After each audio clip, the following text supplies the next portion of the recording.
Yo, assalamualaikum warahmatullahi wabarakatuh. Selamat sore buat teman-temanku semuanya, khususnya yang sudah ada di YouTube Solusi Hutang MB. Terima kasih banyak ya, teman-teman yang menyempatkan waktunya untuk hadir di sini. Kita berbincang di sini, kita berdiskusi di sini.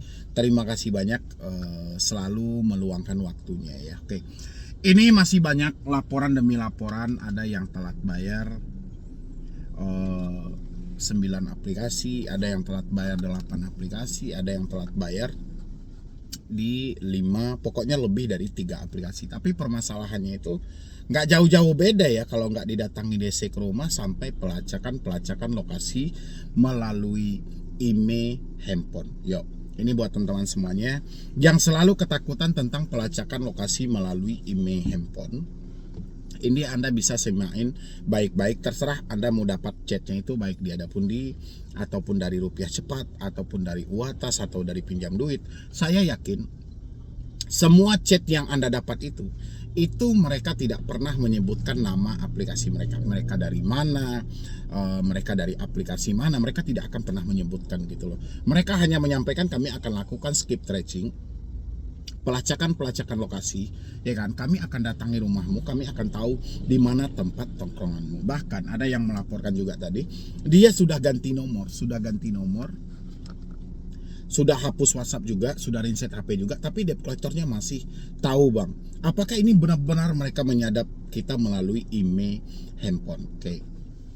Ini untuk teman-teman semuanya, terutama saya ambil aja yang Galbay mungkin di 10 aplikasi saja. 10 aplikasi, mungkin aplikasinya kita nggak bisa tebak juga, karena dia setiap kali melakukan hal-hal seperti itu mereka tidak pernah menyebutkan nama aplikasinya, mereka dari mana, dari aplikasi mana, mereka tidak pernah menyebutkan.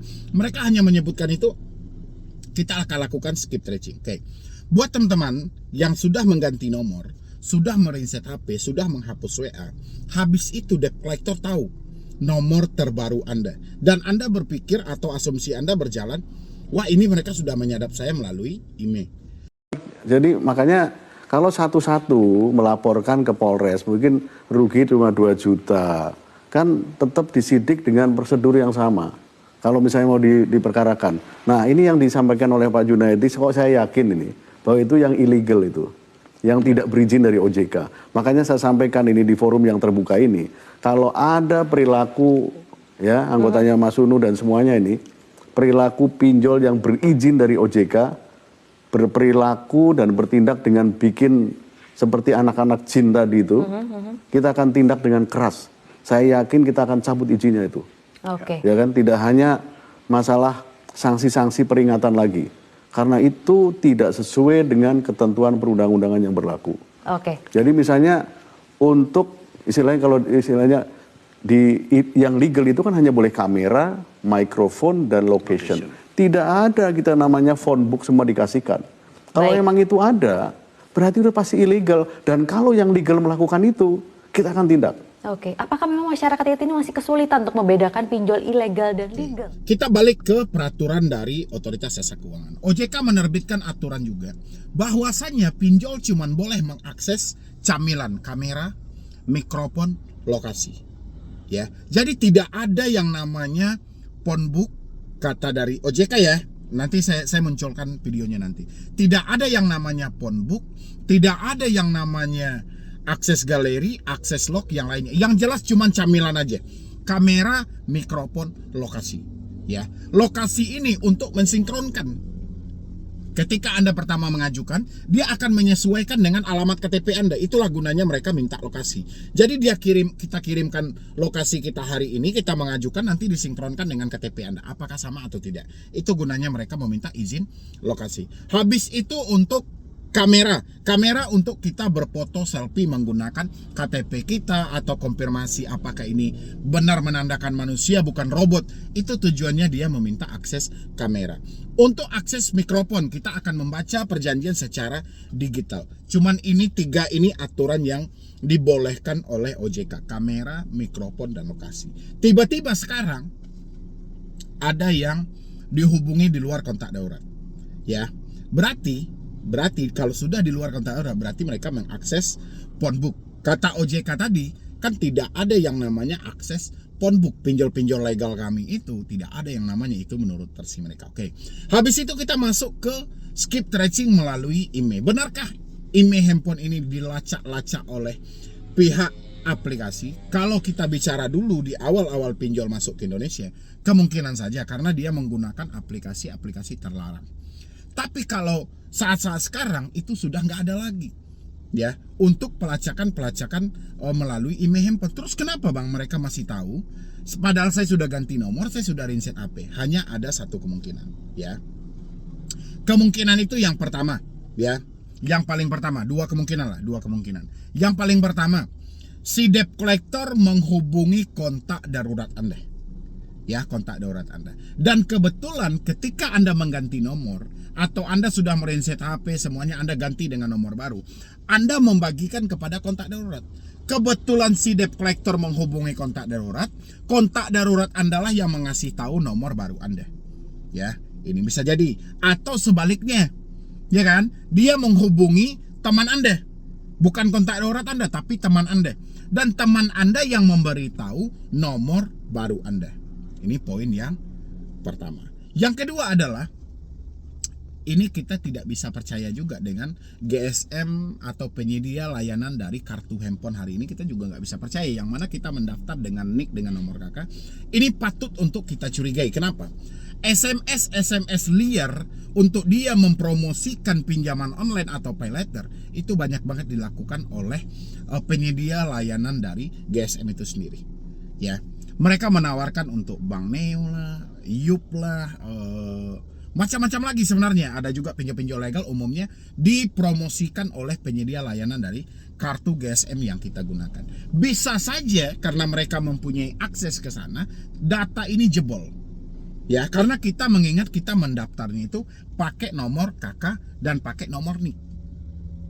Oke, itu dua kemungkinan. Bagaimana caranya kita mengatasi bang untuk menguji benar apa tidak nomor handphonemu itu disadap melalui IMEI?